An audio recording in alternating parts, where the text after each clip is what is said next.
Sir నమస్తే. నమస్తే అండి. ఈ ధర్మస్థలి వ్యవహారం రోజుకో టర్న్ తీసుకుంటుంది. ట్విస్టులు బయటకొస్తున్నాయి. అందులో ఆ ముసుగు వ్యక్తి, భీమా అనే వ్యక్తి ఇప్పటివరకు రకరకాల సంచలన వ్యాఖ్యలు చేశాడు. ప్లేసెస్ అయి చూపించాడు. ఇప్పుడు యూటర్న్ తీసుకొని తన మీద ఎవరో ఒత్తిడి చేశారు. అందువలన ఇది చెప్పానంటూ సిట్టు ముందు చెప్పడం జరిగింది. అలాగే ఇంకో విషయం మార్వాడికి సంబంధించిన గో బ్యాక్ అనే విషయం. అది ఒక జ్యువెలరీ షాప్ దగ్గర మొదలైన వివాదం ఒక సంచలనంగాను ఎక్కడికెక్కడికో వెళ్ళింది. అయితే ఇదంతా కూడా కొన్ని మీడియా సంస్థలు అవ్వచ్చు, యూట్యూబర్స్ అవ్వచ్చు, దీన్ని తప్పుడుగా ప్రచారం చేస్తున్నారు. అబద్ధాన్ని ప్రచారం చేస్తున్నారు అంటున్నారు. ఈ రెండాటిని మీరు ఎలా చూస్తారు? నిజం ఏంటి అసలు? అంటే ఈ 2 వేరు సంఘటనలే. ఒకటి అవును. కర్ణాటకలో జరిగింది, ఒకటి తెలంగాణలో జరుగుతున్నటువంటి వ్యవహారం. అవును. అయితే ఈ రెండిటిని క్లబ్ చేసి కొంతమంది అంటే నిజం చెప్పులేసుకునే లోపు అబద్ధం ప్రపంచం చుట్టొస్తుంది అనేటువంటి ఒక నానుడిని కీవర్డ్గా పెట్టి ఈ రెండిటిని ప్రొజెక్ట్ చేసుకుంటూ వెడుతున్నారు. ఈ ప్రొజెక్షన్ రెండిటిని వాళ్ళు చేస్తున్నారు వాంటెడ్గా. ఎవరు చేస్తున్నారు?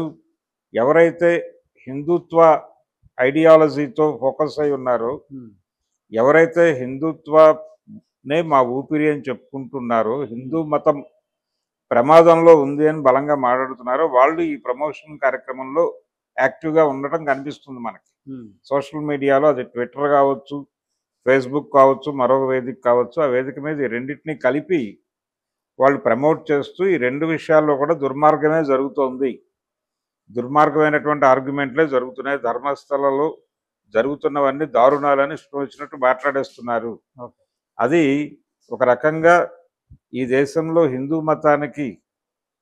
మతానికి ఇబ్బంది కలిగించేటువంటి అంశంగా దాన్ని ప్రచారం చేస్తున్నారు.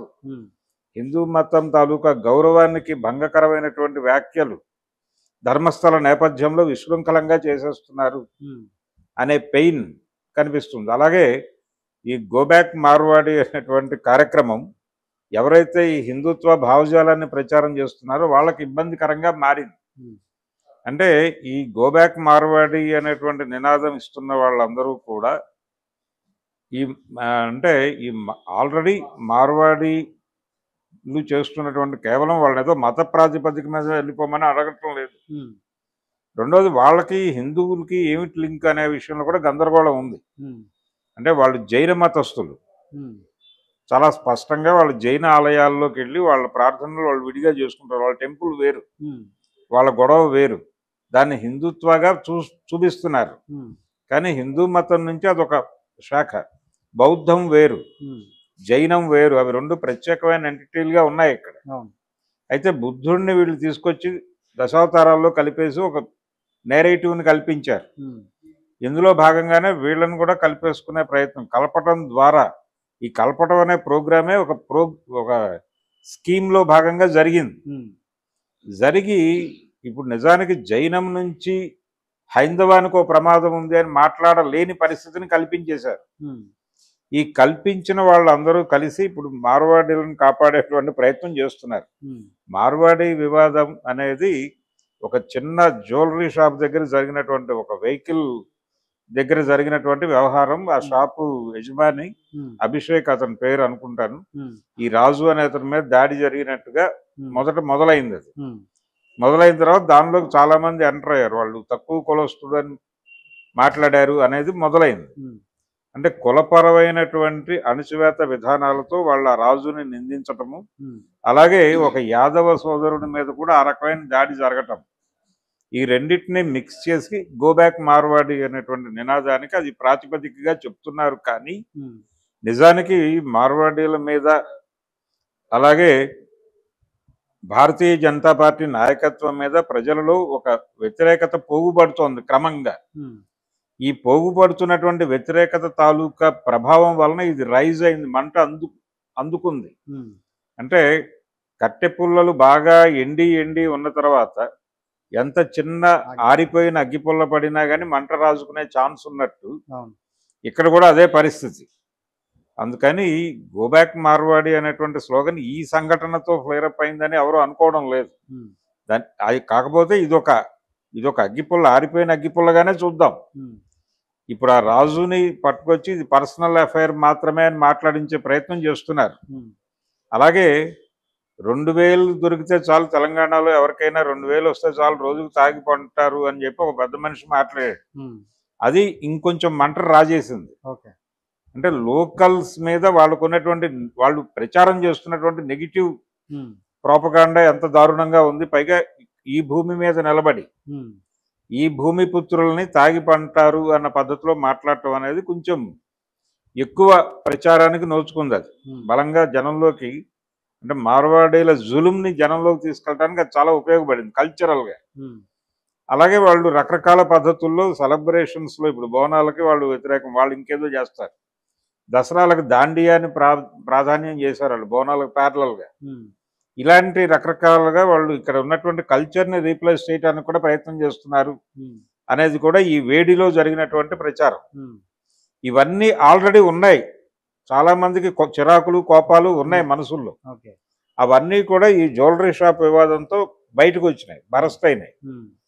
అలాగే ఇక్కడ లోకల్స్ వ్యాపారాలన్నీ వాళ్ళు కబ్జా చేశారు, కబ్జా చేసుకుంటూ వెళ్ళిపోయారు. ఇక్కడ స్వర్ణకారులకు వృత్తి లేకుండా చేశారు, కోమట్లకి వ్యాపారం లేకుండా చేశారు, ఇతర కాంట్రాక్టులు చేసుకునే వాళ్ళకి ఎవరికి కూడా సెంట్రల్ పూల్లో వర్క్స్ దొరకకుండా చేశారు. అందరినీ వారి వారి వృత్తుల నుంచి ఒక రకంగా వెనక్కి తోసేశారు. వాళ్ళందరినీ వీళ్ళ దగ్గర బానిసలుగా మార్చారు, గుమాస్తాలుగా మార్చారు అనే చిరాకు ఉంది కమ్యూనిటీస్లో, అనేక కులాల్లో చిరాకు ఉంది. రెండోది, సౌత్ని తిని నార్త్ బతుకుతోంది అనే అభిప్రాయం కలగటానికి వీళ్ళు మాత్రమే కారణం కాదు. వీళ్ళతో పాటు, అంటే వీళ్ళు ఒక ఉన్నత సెక్షన్స్, అంటే ఉన్నత కులాలలో అన్రెస్ట్ క్రియేట్ చేశారు ఈ మార్వాడీలు. మార్వాడీలు అనేస్తున్నారు కానీ కేవలం మార్వాడీలు కాదు, గుజరాతీ బనియా ప్లస్ రాజస్థాన్ మార్వాడి కలిసినటువంటి ఒక కమ్యూనిటీ. అది ప్రపంచానికి హాని కలిగిస్తున్నటువంటి పరిస్థితి ఉంది. అంటే లోకల్స్ బిజినెస్ని అవి కబ్జా చేసింది, దురాక్రమణ చేసింది. లోకల్స్ని బతకనిచ్చి వాళ్ళతో పాటు తాను బతకడం పట్ల ఎవరికి వ్యతిరేకతలు లేవు. కానీ లోకల్స్ జీవితాలని గందరగోళంలోకి గెంటేసే పరిస్థితుల్లో వాళ్ళు ముందుకు దూకుడుగా రావటం, వీళ్ళని పక్కకి నెట్టేయటం, వీళ్ళ ఆస్తులు కొనేయటం, వీళ్ళని తమ దగ్గర బానిసలుగా మార్చుకోవటం, గుమాస్తాలుగా మార్చేసుకోవడం, దీని పట్ల వ్యతిరేకత ఉంది. వీళ్ళని సబ్ కాంట్రాక్టర్లుగా మార్చేయటం, సెంట్రల్ పూల్లో అసలు వర్క్స్ దొరకకుండా చేయటం.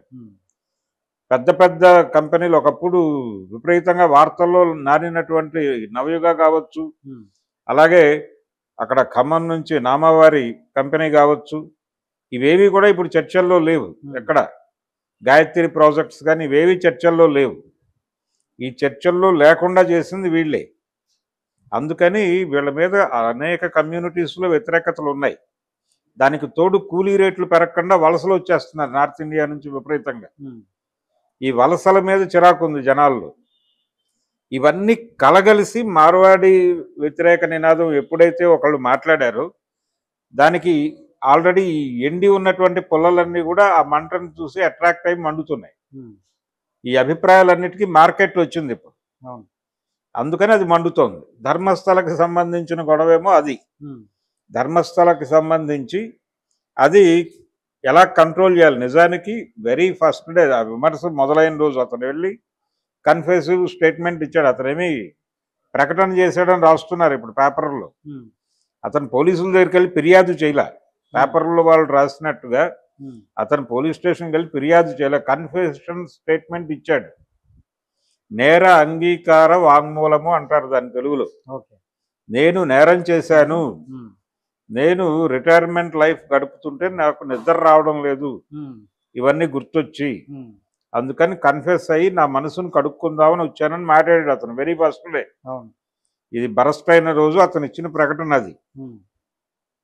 అక్కడి నుంచి మొదలైనప్పుడు ఒక వివాదం రాగానే అక్కడ ఉన్నటువంటి ఎవరైతే అక్కడ ధర్మకర్త అని చెప్పుకుంటున్నాడో ఒక ఫ్యామిలీ, అంటే జనరల్గా ఒక ధర్మకర్తల మండలి ఏదో ఉంటుంది కానీ అక్కడ అలాగ లేదు. అక్కడ ఒక సింగిల్ పర్సనే కనిపిస్తున్నాడు, ఆయన కుటుంబమే నిర్వహిస్తోంది దాన్ని.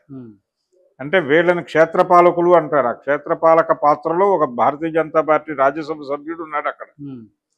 వారిని ఇమ్మీడియట్ గా ఆ పదవి నుంచి తొలగించి ఒక ఐఏఎస్ ఆఫీసర్ని ఎవరినో వేసి అక్కడ ఓ స్పెషల్ ఆఫీసర్ గా ఈ దర్యాప్తు విచారణ పూర్తయ్యే వరకు వాళ్ళని బయట ఉండాలి, ఇది పూర్తయ్యాక అందులో వాళ్ళు నిర్దోషులను తేలితే మళ్ళీ వస్తారు, మేము వెళ్ళిపోతాం అని ఏదో ప్రకటన చేయాల్సిన పరిస్థితి ఉన్నప్పటికీ ప్రభుత్వం నుంచి ఆ మాట రాల.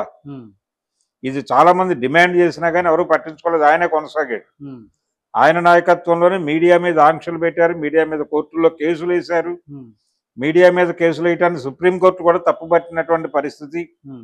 ఇంత గొడవ జరుగుతున్న సందర్భంలో అక్కడ వందలాది వేలాది శవాలు దొరుకుతున్నాయి. ఆ నదిలో కొట్టుకుపోయినవి చాలా. ఇలా రకరకాల అభిప్రాయాలు బయటకు వచ్చినాయి, కొన్ని దొరికినాయి. ఆ పుర్రి కూడా ఎవరో ఇచ్చారు, నేను అక్కడ డిస్ప్లే చేశానని చెప్పాడు ఇప్పుడు సిట్ ముందు అతను. అయితే ఈ సిట్ ముందు చెప్పినటువంటి సందర్భానికి అతన్ని ఎవరో బృందం చెప్పింది, నాకు మధ్యలో అతను నాకు ప్రాణహాని ఉందని ఒక కంప్లైంట్ ఇచ్చాడు. నాకు ప్రాణహాని ఉంది, ఏ క్షణంలోనైనా నన్ను చంపేయచ్చాను. అప్పుడు కూడా ఆలయ క్షేత్రపాలకుడి మీదే ఫోకస్ అయి ఉంది అతని కంప్లైంట్. కానీ ఇప్పుడు టోటల్గా యూటర్న్ తీసుకున్నాడు అతను. యూటర్న్ తీసుకోవటం అనేది స్పష్టంగా కనిపిస్తుంది. ఈ యూటర్న్ తీసుకోవటాన్ని ఇక్కడ ఈ రాజు అనేటువంటి మార్వాడీలు దాడి చేసిన అతను ఇది పర్సనల్ గొడవ మాత్రమే, దీన్ని కమ్యూనిటీకి రుద్దటం అనేది కరెక్ట్ కాదనేటువంటి అభిప్రాయం వచ్చేలాగా అతని నుంచి ఒక అభిప్రాయం రాబట్టి, అంటే అతను పూర్తిగా అది కమిటెడ్గా చెప్పలా, కానీ ఆ వాతావరణం వచ్చేటట్టుగా అతనితో కూర్చున్న మిగిలిన మార్వాడీలు మాట్లాడి ఈ మొత్తాన్ని మీడియాలో ఒకలా ఫోకస్ అయ్యేలాగా వాళ్ళు చేశారు. మీడియా కూడా ఇలాంటి విషయాలు ఎలా ఫోకస్ చేయాలో అలాగే చేస్తోంది. అంటే వాళ్ళ దీనిలోకి వెళ్ళిపోయి ఉంది మీడియా. అందుకని మీడియాలో ఒక సెక్షన్, అంటే పర్టికులర్గా తెలుగు పత్రికా లోకానికి సంబంధించి చూస్తే ఈనాడు, ఆంధ్రజ్యోతి చాలా కాన్షియస్గా ఈ వివాదం పట్ల వాళ్ళు ఒక భిన్నమైనటువంటి ధోరణితో వ్యవహరిస్తున్నారు. ఆ భిన్నమైన ధోరణినే ప్రదర్శిస్తున్నారు. ఈ వార్తల్ని వాళ్ళు ప్రమోట్ చేయటం కూడా అలాగే చేశారు. వాళ్ళు కొంచెం హైలైట్ చేసి నిజంగానే ఇక్కడ హిందూ ధర్మాన్ని నాశనం చేయటానికి అనేక మంది పన్నుతున్న కుట్రల్లో భాగమే ధర్మస్థల వివాదాన్ని రగిలించటం. అలాగే గోబ్యాక్ మార్వాడి అనే నినాదం కొంతమంది వేర్పాటువాదుల కుట్రలోంచి పుట్టింది తప్ప ఇక్కడ కమ్యూనిటీ పరమైనటువంటి వివాదాలు లేవు అనే విషయం చెప్తూ ఇది పర్సనల్ గొడవగానే చూడాలి అనేది రాజు బలంగా చెప్పకపోయినప్పటికీ మీడియా ప్రమోట్ చేస్తోంది తన హెడ్డింగ్స్ ద్వారా.